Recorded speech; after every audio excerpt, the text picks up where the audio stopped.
la trata de personas, el convenio internacional llamado llamativamente, ¿no?, con el protocolo de Palermo, habla de que la víctima de trata de personas, que incluye servidumbre, explotación sexual, su participación posterior o in situ, ¿no?, en la trata de personas, que es un delito agravado, ¿no?, respecto a las agresiones sexuales, etcétera, es impune. Siempre y cuando, esto es importante, siempre y cuando exista coacción, engaño, intimidación o amenaza. Es decir, que la víctima queda impune, la víctima de trata de personas queda impune de haber participado en una trata de personas o haber participado en agresiones sexuales o en otros delitos como tráfico de drogas o blanqueo de capitales, etcétera, etcétera, siempre y cuando continúe la situación de coacción, engaño, amenaza, violencia, etcétera, ¿no? Bien, claro, lo que hay que ver en todos los casos es si las víctimas iniciales, y estoy hablando de lo que tú planteas, o al menos se sospecha o se abre la posibilidad de cierta responsabilidad por parte de Gloria Trevi y de Raquenel, es si estas iniciales víctimas, vamos a poner el supuesto, la hipótesis, iniciales víctimas, cuando antes de que llegaréis toda la remesa posterior de víctimas, lamentablemente, continuó esa situación objetiva de coacción, amenaza, violencia, etc. Bien. Y eso es lo que hay que analizar. Que ya hay fecha para el juicio, que en el 2009, es decir, ya 15 años, ella interpuso en contra de una televisora mexicana en los Estados Unidos.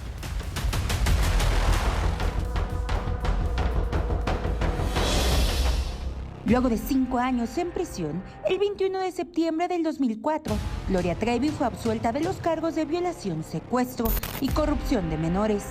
Por tanto, se ordena su absoluta e inmediata libertad, si no debe permanecer privada de su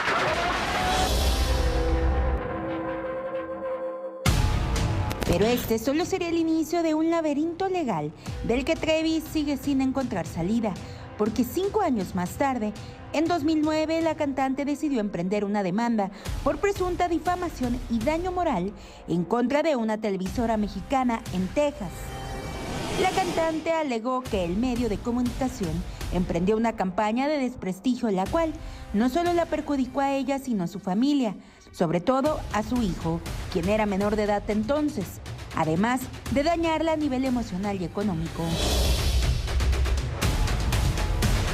Por eso, tras 15 años de un arduo litigio y que incluso llegó a la Suprema Corte de Justicia de los Estados Unidos, Gloria Trevi y sus representantes legales dieron a conocer que al fin se llevará a cabo el juicio. Será el primer juicio civil por difamación en contra de una televisora mexicana en territorio de la Unión Americana. Se llevará a cabo el próximo 6 de octubre del 2025. Para Gloria fue importante aclarar lo siguiente. Es fundamental defender siempre la libertad de expresión. Lo que no es correcto es usar el poder de un medio de comunicación para realizar campañas de difamación, ni tergiversar información para manipular a la gente. Este logro legal puede generar nuevos ataques, pero esta es una batalla por mí, por mi familia y por todas aquellas personas que han sido víctimas de campañas de difamación y manipulación mediática. El equipo legal de la intérprete está liderado por el abogado Ray Thomas y la abogada Camille Vázquez, quien se hizo famosa por defender a Johnny Depp en el caso contra su ex esposa Amber Heard. Finalizan el comunicado citando que próximamente darán más detalles y que este juicio será clave para explicar muchos de los, aseguran, injustos procesos legales en que se ha tratado de involucrar a Gloria Trevi a lo largo de los años.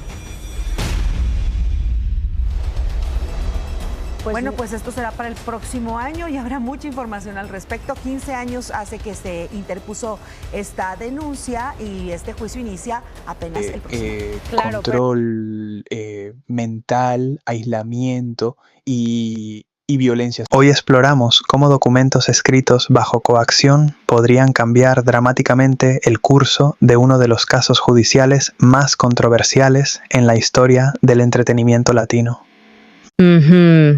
Y es fascinante cómo estas cartas del libro Amarga Seducción podrían convertirse en el centro de la estrategia legal en el caso contra Gloria Trevi y María Raquenel Portillo. Bueno, lo más perturbador es que estas cartas fueron escritas bajo circunstancias que, francamente, son difíciles de imaginar. Estamos hablando de jóvenes que fueron obligadas a escribir textos de adoración hacia Sergio Andrade como parte de un elaborado sistema de control psicológico. Oh, y lo que hace que esto sea aún más complejo es cómo estas mismas palabras podrían ser utilizadas ahora para construir una narrativa completamente diferente. ¿No es así? Exactamente. Y sabes, esto me recuerda mucho al caso reciente de Puff Daddy y Cassie, donde la defensa intentó usar mensajes personales para justificar comportamientos abusivos como si fueran consensuados. ¿Podrías explicar más sobre ese paralelo? Me parece que hay similitudes importantes que deberíamos explorar. Bien, en el caso de Puff Daddy, la defensa intentó presentar las freak-offs y los mensajes personales como evidencia de una relación normal y consensuada, pero el caso terminó en un acuerdo extrajudicial millonario que muchos interpretaron como un intento de silenciar la verdad. Y ahora vemos un patrón similar emergiendo en este caso, donde las cartas podrían ser sacadas de contexto para minimizar la gravedad del abuso. Lo que me preocupa enormemente es el precedente que esto podría sentar para futuros casos de abuso. Imagina el mensaje que estamos enviando a otras víctimas cuando sus propias palabras, escritas bajo coacción, pueden ser utilizadas en su contra. Especialmente considerando que, según estudios recientes, más del 80% de las víctimas de abuso han sido forzadas a crear algún tipo de evidencia que posteriormente podría ser utilizada para desacreditarlas. Y aquí hay otro elemento fascinante. La especulación sobre cómo estas cartas llegaron a manos de Claudia de Icaza en primer lugar. Algunos sugieren un vínculo directo con Sergio Andrade, lo cual añadiría otra capa de manipulación a todo esto. Eso me hace pensar en cómo el sistema judicial maneja este tipo de evidencia contextual. ¿No deberíamos tener protocolos más estrictos? Bueno, los expertos en derecho penal han señalado que aproximadamente el 65% de los casos de abuso involucran algún tipo de evidencia que fue creada bajo coacción, y sin embargo, nuestro sistema judicial raramente considera este contexto crucial.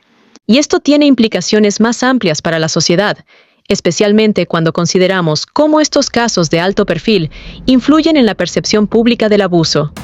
Sabes, lo que hace que este caso sea particularmente significativo es su potencial para cambiar cómo manejamos la evidencia en casos de abuso y manipulación. Necesitamos un sistema que entienda el contexto en el que se produce esta evidencia. Y que proteja a las víctimas mientras mantiene la integridad del proceso judicial. Exactamente, y aquí hay algo que no hemos mencionado. Los estudios psicológicos muestran que las víctimas de abuso prolongado desarrollan mecanismos de supervivencia que incluyen la creación de narrativas complacientes. Lo cual hace que sea aún más crucial examinar el contexto completo de cualquier evidencia presentada en estos casos. Y mientras nos acercamos al final de nuestra discusión, creo que es importante señalar que este caso podría ser un punto de inflexión en cómo el sistema legal maneja la evidencia en casos de abuso. Definitivamente, y esperemos que esto lleve a cambios significativos en cómo protegemos a las víctimas mientras buscamos justicia. Porque al final del día no se trata solo de interpretar unas cartas antiguas, sino de cómo entendemos y respondemos al abuso sistemático en nuestra sociedad. Psicológica. Además, hay quienes especulan que estas cartas habrían llegado a Claudia de Icaza o a la madre de Gloria Trevi a través de un vínculo directo con Sergio Andrade, lo cual, aunque no confirmado, añade una capa aún más compleja a la que la espiritualidad sin vigilancia puede volverse un arma, y que incluso bajo los techos de los templos más imponentes se pueden esconder los secretos más oscuros. Aquellos que solamente salen a la luz en muy pocas oportunidades.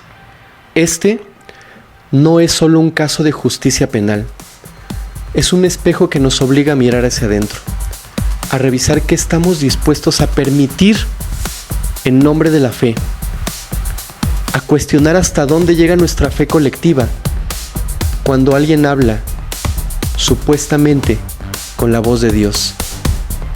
Tal vez no estamos solo ante la caída de un líder, sino frente a una advertencia que no todos quieren escuchar, que incluso los ángeles con alas doradas pueden ser los mismos que siembran el infierno.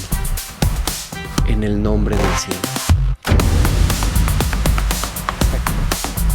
Enfrentábamos a determinado problema, a determinada situación que no era usual, y enseguida Gloria te abordaba y te empezaba a decir: agarra la onda, o sea, esto es normal, si quieres algo tienes que luchar, hay un precio, yo tuve que pagar un precio, pero al final todo es tan maravilloso que cualquier precio que pagues es perfecto.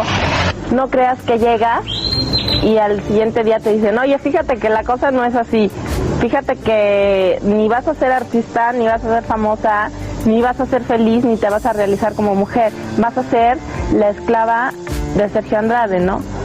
No te lo dicen, es un proceso que dura mucho tiempo. El siguiente paso en la estrategia era hacerle creer a la recién llegada que le gustaba a Sergio Andrade.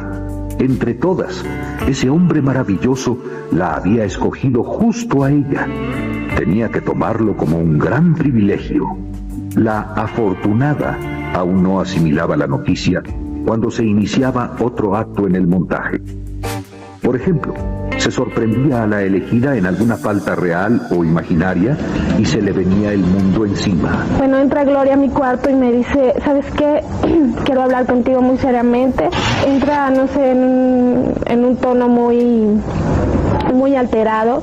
Me dice que ella confía en mí, que yo no hice nada malo y que quiere hablar conmigo porque yo le mentí a Sergio. Se supone que yo le mentí porque yo tenía novio y no les quise decir: dime la verdad, porque si no Sergio está muy enojado y te va a correr, te va a sacar de aquí. Entonces eso era lo único que yo no quería en ese momento, ¿no? ¿Por qué? Porque pues, de alguna manera se estaba cumpliendo un sueño, un anhelo que yo tenía. La reparación de la supuesta falta requería que la inculpada se acercara a Andrade y por escrito le pidiera perdón y le declarara su amor. En la noche sube y me dice que para salvar esa situación, que él no quiere hablar conmigo y que para salvar esa situación yo le tengo que escribir una carta donde le digo que lo quiero mucho y que de alguna manera yo quiero estar con él. Casa y las cartas de amarga seducción podrían jugar un rol en la defensa de Gloria Trevi y María Raquenel Portillo en California. Todo lo que es especulación basada en observación pública y no constituye una afirmación de hechos. En medio del proceso judicial que se está llevando a cabo en California contra Gloria Trevi y María Raquenel Portillo Jiménez, conocida como Mari Boquitas, hay elementos que comienzan a levantar inquietudes y especulaciones legítimas. Uno de ellos es el posible uso de cartas escritas por las víctimas de Sergio Andrade, cartas que fueron incluidas en el libro Amarga seducción de la periodista Claudia de Icaza, como parte de la estrategia de defensa de las acusadas.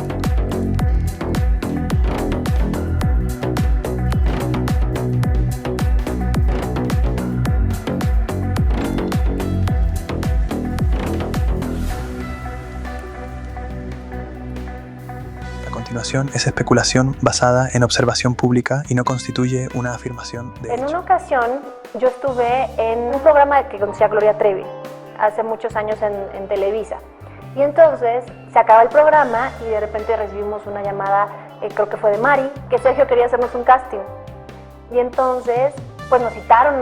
La verdad es que no se sabía hasta ese momento nada de lo que ocurrió después, y entonces pues mi mamá siempre iba conmigo. Yo me acuerdo que entramos en una casa y entonces a mí me metieron como a un cuartito aquí, espérate. No es problema mío. Por mis problemas y por mis hechos ya respondí mucho más de lo que tenía que responder. Hay una entrevista que se hizo viral cuando ustedes regresaron a México, como aclarar que todo estaba bien, donde están los tres, y inclusive dice en el video así como que estaba pidiendo ella ayuda a gritos y nadie la escuchó. Y se refieren a ti, a tus respuestas y tus declaraciones de que tú estabas sin decirlo porque tenías ahí a la persona que te estaba teniendo presa, cautiva. ¿Tú querías que se dieran cuenta? Sí, pero no por mí, porque entonces me podía ir peor. Creo que si algo he tenido siempre es que se me nota. Es muy difícil para mí quererte engañar.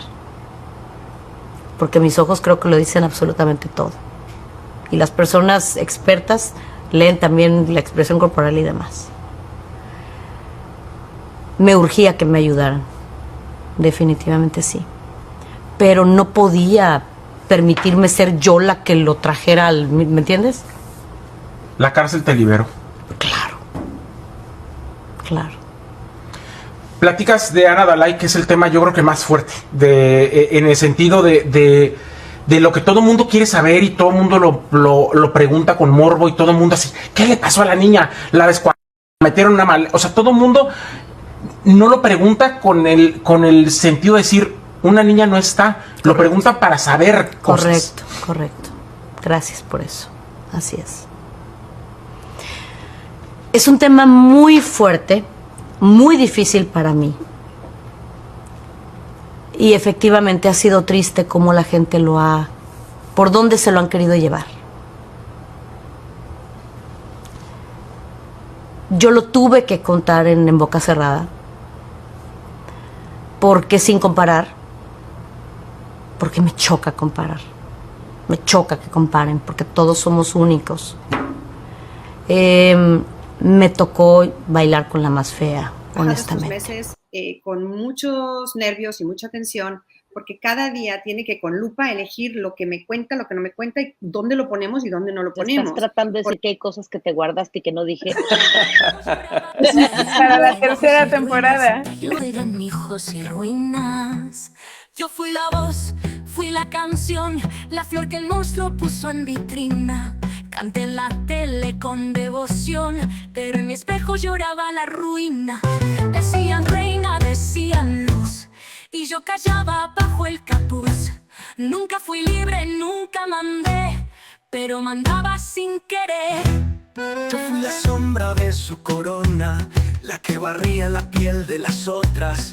Con voz callada y paso lento, guardé los gritos en el cemento.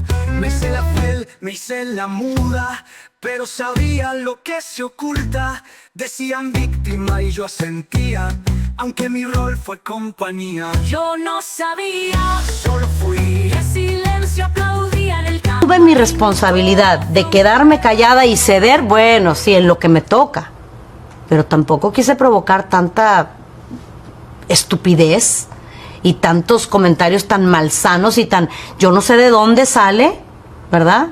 La mala intención, pero ha sido un tema muy complicado. Ha sido un calvario tremendo, en primera porque fue una desgracia tremenda, porque gracias a esa desgracia, que no le deseo, pero a nadie,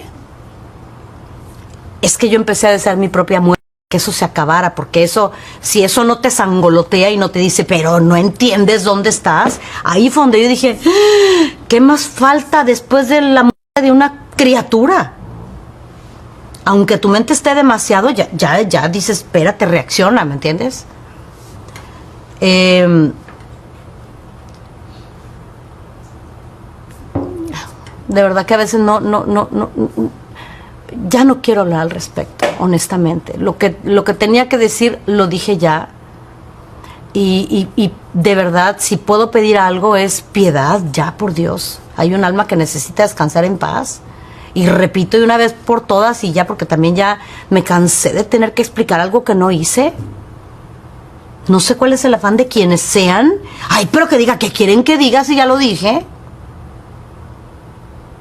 Lo único que sé es que definitivamente no tuve absolutamente nada que ver, ni antes de que la niña falleciera, ni durante, mucho menos después. O sea, nada, no tuve nada que ver, nada. El hecho de que quieran evadir responsabilidades las personas que la tienen, no es problema mío. Por mis problemas y por mis hechos, ya respondí mucho más de lo que tenía que responder. Si había algo que pagar, lo he pagado, pero más que con creces, y no me refiero a la prisión. Me refiero a todo este daño emocional, psicológico, físico del que he sido víctima. Y no me estoy haciendo la víctima. Lo he sido durante todos estos años. Ya basta, de verdad, ya, please, de verdad. Si nos ponemos a pensar lo que tú me acabas de preguntar, y nos ponemos a ver el sufrimiento, la desgracia que fue que una criatura falleciera y buscaran realmente investigación, no chisme, mi amor, investigación sin morbo, otro gallo cantaría, de verdad. Porque hay hasta declaraciones legales donde yo ni pinto, ni paso, ni tengo nada que ver. Basta, please, ya. Demasiado, demasiado, demasiado. Cantada entre lujos y ruinas, yo verán hijos y ruinas. Yo fui la voz, fui la canción, la flor que el monstruo puso en vitrina. Canté en la tele con devoción, pero en mi espejo lloraba la ruina. Decían reina, decían luz, y yo callaba bajo el capuz. Nunca fui libre, nunca mandé, pero mandaba sin querer. Yo fui la sombra de su corona, la que barría la piel de las otras. Con voz callada y paso lento, guardé los gritos en el cemento. Me hice la piel, me hice la muda, pero sabía lo que se oculta. Decían víctima y yo asentía, aunque mi rol fue compañía. Yo no sabía, solo fui. El silencio aplaudía en el camarín. Todo fue un juego, yo no mandé. Pero las manos no se lavan con fe. La musa canta, la esclava escribe, y las heridas nadie describe. ¿Quién fue la cómplice? ¿Quién se rindió? ¿Quién vendió el alma y quién la compró? Yo dije arte, yo dije voz, mientras temblaban tras el telón. Esta coacción, engaño, intimidación, a la Convención de Represión de la Trata de Personas, Convenio Internacional, llamado llamativamente, ¿no?, como el Protocolo de Palermo, habla de que la víctima de trata de personas, que incluye servidumbre, explotación sexual, su participación posterior o in situ, ¿no?, en la trata de personas, un delito agravado, ¿no?, respecto a las relaciones sexuales, etcétera, es impune. Siempre y cuando, esto es importante, siempre y cuando exista coacción, engaño, intimidación o amenaza. Es decir, que la víctima queda impune, la víctima de trata de personas queda impune de haber participado en la trata de personas o haber participado en agresiones sexuales o en otros delitos como tráfico de drogas o blanqueo de capitales, etcétera, etcétera, siempre y cuando continúe la situación de coacción, engaño, amenaza, violencia, etcétera, ¿no? Bien, claro, lo que hay que ver en todos los casos es si las víctimas iniciales, y estoy hablando de lo que tú planteas, o al menos se sospecha o se abre la posibilidad de cierta responsabilidad por parte de Gloria Trevi y de Raquenel, es si estas iniciales víctimas, vamos a poner el supuesto, la hipótesis iniciales víctimas, cuando antes de que llegáis toda la remesa posterior de víctimas, lamentablemente, continuó esa situación objetiva de coacción, amenaza, violencia, etc. Bien. Y eso es lo que hay que analizar. Fama más sexo igual a escándalo. Es una fórmula repetida en los 90. En 1991, la mexicana Gloria Trevi comienza su ascenso a la cima, de la cual no tardaría en caer. El éxito de Gloria Trevi se atribuye a su música, a sus canciones que eran fantásticas, pero también a todo lo que generaba. Era un fenómeno social. Bueno, hasta los más grandes intelectuales de izquierda de este país hablaban de Gloria Trevi, escribían de Gloria Trevi. Ella se expresaba así, ella se ponía su pelo así, se cortaba sus medias así. O sea, era ella que estaba sucediendo realmente, era una cosa auténtica y viva. Su imagen rebelde y sus letras controversiales desatan la Trevimanía. Su éxito, Pelo Suelto, se convierte en un himno de la rebeldía para millones de jóvenes latinos. Voy a traer el pelo suelto. Gloria Trevi fue un fenómeno mediático primero, con una gran mente atrás manipulando los hilos, que era Sergio Andrade, un tipo muy talentoso y que sabía muy bien el negocio. En 1996, la Trevi anuncia su retiro temporal de los escenarios. El mal estado de salud de Sergio Andrade, su manager y mentor, le impide continuar.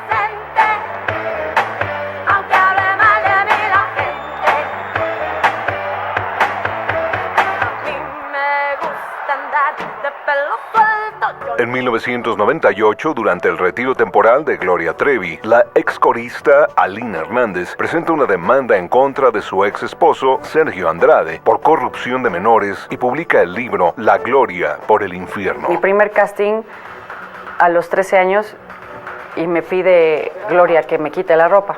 A mí me dio mucha pena, mucho miedo y ella me decía, Sergio tiene que ver qué partes de tu cuerpo necesita ponerle atención para empezar a trabajarlos. Yo quería salvar a las demás niñas que estaban ahí adentro y no sabía cómo. De fin de cuentas, no era una rebelde, era todo lo contrario, era casi una monja siguiendo a un hombre y a un cuasi dios y que hacía todo lo que él le decía. 9 meses después, la madre de Karina Yapor, una de las integrantes del grupo, presenta una denuncia contra ellos por corrupción, abuso y violación de menores. Me buscan los papás de Karina Yapor, sus abogados, para decirme que les habían dicho que en España, en una casa hogar, había ido a dejar Karina a un bebé en adopción. Para la gente era muy difícil imaginar a Gloria Trevi metida en todas esas porquerías que se decían de ella. Pero aparecieron programas especiales, pero aparecieron cualquier cantidad de reportajes, publicaciones, y muchas personas dudaron, ¿eh? Yo creo que ella eso lo usó muy bien, ¿no? Soy un escándalo, soy rebelde. Pues digan, murmuren víboras. La Procuraduría de Justicia de Chihuahua busca a Gloria Trevi para que responda por las acusaciones. A Gloria Trevi se le acusaba de violación agravada, de corrupción de menores y rapto. Ella como copartícipe. Se da una orden de aprehensión para ellos y yo nunca me imaginé que iba a pasar todo lo que pasó, que iban a ser unos prófugos de la justicia, pues se fueron a vivir a Brasil y no sé qué tantas cosas hicieron. A comienzos del año 2000, Gloria Trevi, Sergio Andrade y la integrante del grupo, María Raquenel, son detenidos en Río de Janeiro. Los tres permanecen en una prisión brasileña durante casi 3 años hasta su extradición a México. Cuando gestan la acción penal en contra de Sergio Gustavo Andrade Sánchez y la señora de Los Ángeles Treviño Ruiz, los localizan en Brasil, piden auxilio a la Interpol para que a través de la Secretaría de Gobernación se realice la extradición de estas personas. Y fue como ellos llegan a lograr la justicia mexicana. Después de su traslado a México, donde pasa 2 años en prisión, Gloria Trevi sale libre por falta de evidencia. Ordena su absoluta e inmediata libertad, si no debe permanecer privada de... Después de valorar toda la prueba, yo concluyo, en base a la prueba y a la objetividad, que no había datos suficientes de prueba para atribuirle culpabilidad a la señora Treviño. A Sergio Andrade se le encuentra culpable por el caso de Karina Yapor y es condenado a 7 años de prisión. Gloria Trevi fue exitosa en las buenas y en las malas. Cuando tenía su carrera de estrella, bueno, vendía lo que quería. Cuando tenía su carrera de villana, víctima, personaje sensacionalista, le dio a los medios cualquier cantidad de dinero, ¿eh? Luego de uno de los escándalos más mediáticos en México y tras casi 5 años en prisión, Gloria Trevi decide recuperar su carrera.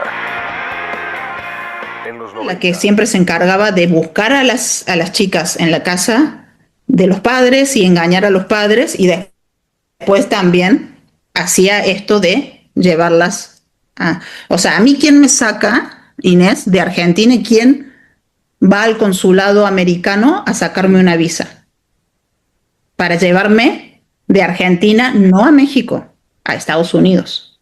¿Quién fue? Mari. Y bueno, entonces, el mismo procedimiento, ¿no? Se hizo en muchos casos, ¿no? En muchos casos.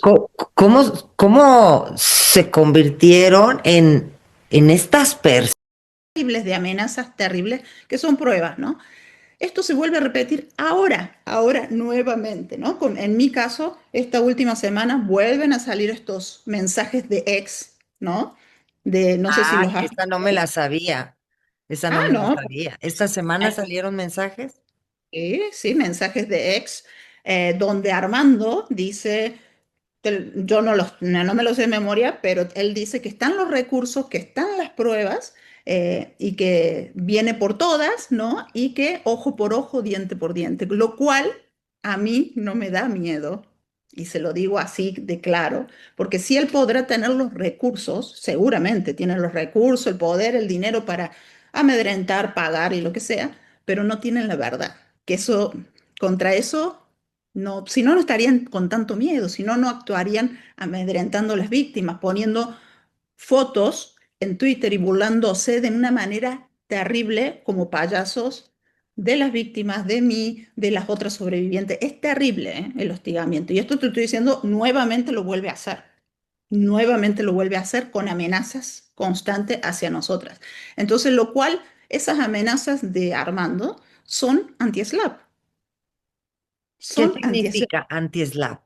Lo que él trata de hacer es callar, a través del poder que ellos tienen, es callar de una manera las personas que hablan, que le dan voz a historias que son públicas, ¿no? En mi caso, yo estoy hablando de mi historia, y lo que ellos quieren es censurar, todo el tiempo es censurar a través de una manera realmente que no es correcta, ¿no? Y esta ley lo que hace es proteger. En el caso, esta ley protege, bueno, existe en Holanda, pero además de eso, quiero decirlo y te lo digo a ti públicamente, yo soy testigo en California. Ok. Entonces, el hostigamiento que él está haciendo, lo está haciendo hacia un testigo en California. Y sabemos que también está la ley de protección anti-SLAP en California.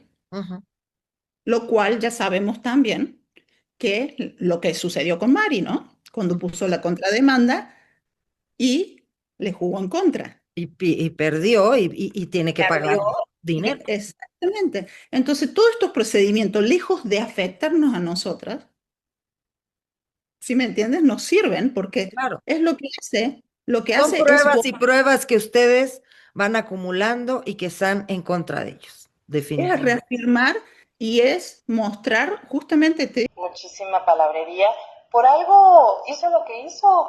Por algo no se le iba ninguna. Por algo, cuando a mí, una de las muchachas me propuso eso, yo casi salí corriendo de ahí. Pero Gloria llegó. Gloria no sé. Personas que hacían todas esas cosas, que se atrevían, iban, sacaban visas, traían niñas, iban. Entro al cuarto con luces de feria. Todos miran, nadie quiere ver. Brillo prestado, sonrisa de vitrina. Me aplauden sin saber por qué.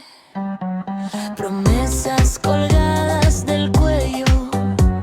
Un guión que no escribí. Me dicen ríe, que el show no espera. Me enseñaron cuando fingir.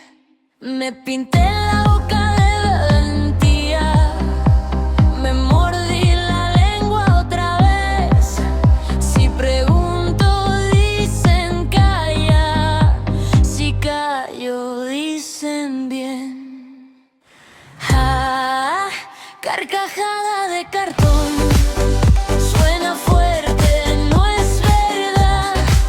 Me río alto pa' que no noten que por dentro tiembla el mar. Risa lista pa' exportar. Brilla bien en el cristal. Si me quiebro no lo muestro. Me enseñaron a actuar. Zapatos nuevos, pasos viejos, camino en círculos de miel. Me vendieron el aplauso como premio a la piel. Dicen sé libre, pero en fila. Dicen vuela con pared. El silencio tiene dueño y el eco también. Aprendí a sobrevivir bailando. Aprendí a decir que sí. Si la noche pide sangre, yo sonrío y sigo aquí. Ah, carcajada de cartón. Eco hueco.